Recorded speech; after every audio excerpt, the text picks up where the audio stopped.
রাস্তার ধারে শুকনো গাছ কাটা নিয়ে প্রকাশ্যে তৃণমূলের খেউ খেয়ে দাঁড়িয়ে গাছ কাটাচ্ছেন উপপ্রধান। পঞ্চায়েত সদস্যরা গোটা ঘটনাকে নিয়ম বহির্ভূত অভিযোগ তৃণমূল পরিচালিত পঞ্চায়েতেরই সদস্যের।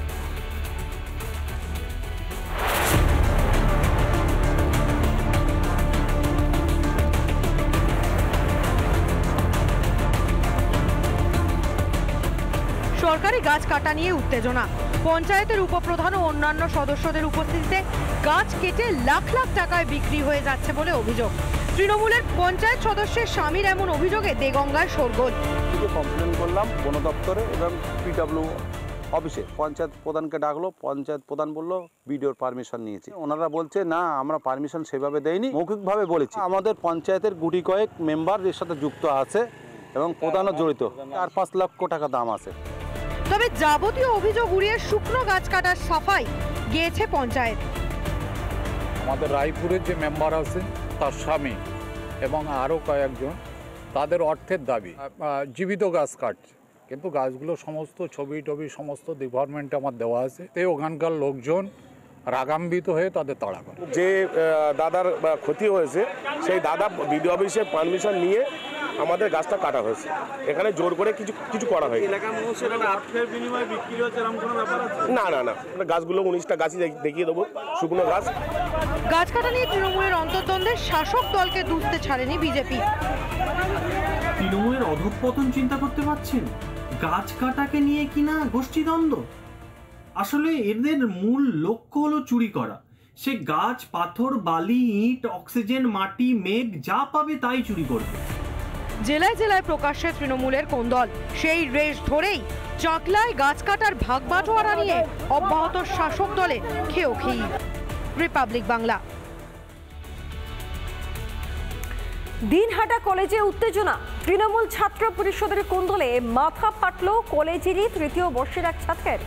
অভিযোগ, শনিবার দুপুরে ইকবাল হোসেন নামে 3য় বর্ষের এক ছাত্র স্কলারশিপের ফর্ম ফিল আপের জন্য কলেজে যান।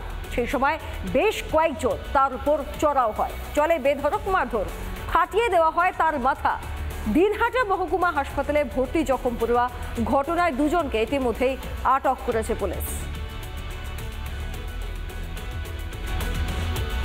চিল্লাচ্ছে ফোন করছে, ভাই এসএসপি কোড এটা 5-2। ও একটা মেয়েকে নিয়ে আসলো, এসে ক্লাসরুম ঢুকে আমাদেরকে বলতেছে, ভাই চিল্লাচ্ছিস কেন? আমরা বললাম, ভাই আমরা তো কল করতেছি, আমরা চিল্লাচ্ছি কোথায়? আমরা চিল্লাচ্ছি না ভাই, দেখ আমাদেরকে রেগিং করার চেষ্টা করিস না, আমরা কলেজের স্টুডেন্ট, আমরা ওগুলাতে যাই না, রাজনীতি যাই না আমরা। হ্যাঁ ভাই, অনুরোধ লাগে তুই এখান থেকে চলে যা।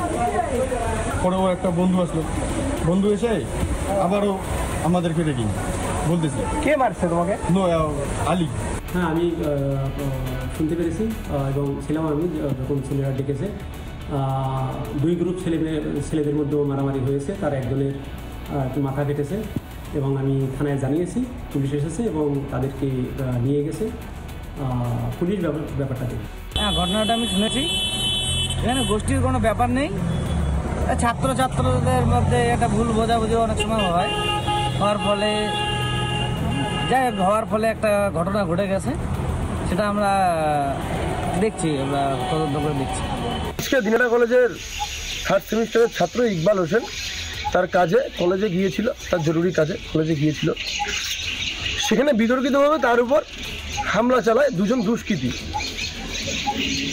কে বা কারাই কাজ করলো সেটা আপনারা কলেজে গেলে প্রিন্সিপালের কাছ থেকে শুনতে পারবেন, কলেজ কর্তৃপক্ষের কাছ থেকে শুনতে পারবেন।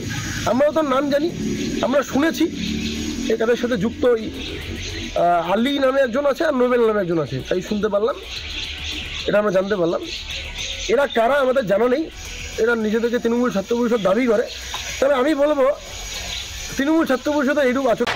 নানা ধরনের কন্টেন্ট দেখার জন্য লাইক করুন, শেয়ার করুন আমাদের ফেসবুক পেজ, সাবস্ক্রাইব করুন আমাদের ইউটিউব চ্যানেল। পাশাপাশি অন্যান্য ব্রেকিং নিউজের জন্য অবশ্যই চোখ রাখুন রিপাবলিক বাংলায়।